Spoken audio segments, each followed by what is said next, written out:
Rural police స్టేషన్కి సంబంధించి seize కాబడినటువంటి గంజాయి పోలీస్ స్టేషన్ రూమ్లో ఉన్నప్పుడు దాని యొక్క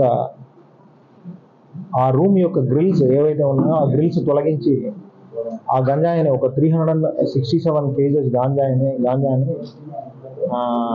థెఫ్ట్ చేయడం అనేది జరిగింది, దొంగతనం చేయడం అనేది జరిగింది. దీనికి సంబంధించి దొంగతనం చేయబడినటువంటి ఎవరైతే దొంగలు ఉన్నారో వాళ్ళ మీద మనకు లభించినటువంటి ఆధారాలను బట్టి వాటిని బట్టి మనం ట్రేస్ చేసి ఒక 9 మందిని గుర్తించడం, ఈ మెటీరియల్ అంతా ఎవరెవరి దగ్గరికి వెళ్ళింది అనేటటువంటి దాన్ని మనం ఐడెంటిఫై చేయడం, దానికి సంబంధించి ఆ మెటీరియల్ ఎవరెవరి దగ్గరికి వెళ్ళింది అనేటటువంటి దాని మీద ఆ ప్రత్యేకమైనటువంటి టీమ్స్ని ఫామ్ చేసి ఇమీడియట్గానే చేయడం వలన ఆ మెటీరియల్ అంతటిని కూడా మనం గుర్తించడం, సీజ్ చేయడం అనేది జరిగింది.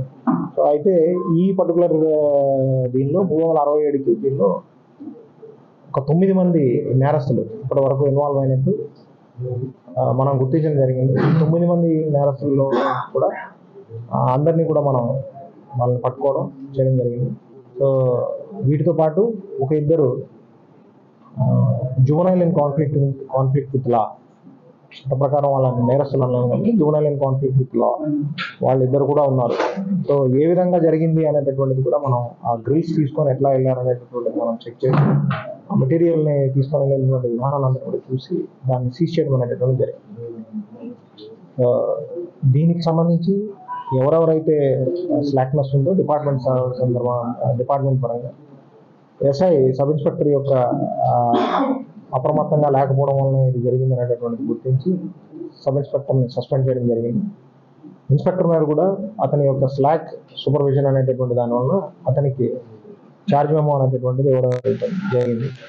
సో దీని మీద శాఖాపరమైనటువంటి ఉత్తర్వులు కూడా ఇవ్వడం జరుగుతాయి. చర్యలు తీసుకునే విధంగా కూడా నెక్స్ట్ ఎంక్వైరీస్ అవి కూడా అందరూ కండక్ట్ చేయబడతాయి. మరింత లోతుగా ఈ కేసుకి సంబంధించి ఇంకా మూలాలు ఏమైనా ఉన్నాయనేటటువంటి దాని మీద ప్రత్యేకమైనటువంటి బృందాలను ఏర్పాటు చేసి దాని మీద కూడా వర్కౌట్ చేసి మరిన్ని వీడియోస్ కోసం ఛానల్ ని సబ్స్క్రైబ్ చేయండి. లేటెస్ట్ అప్డేట్స్ కోసం వాట్సాప్ ఛానల్ ని ఫాలో చేయండి. అండ్ లింక్ డిస్క్రిప్షన్ లో ఉంది.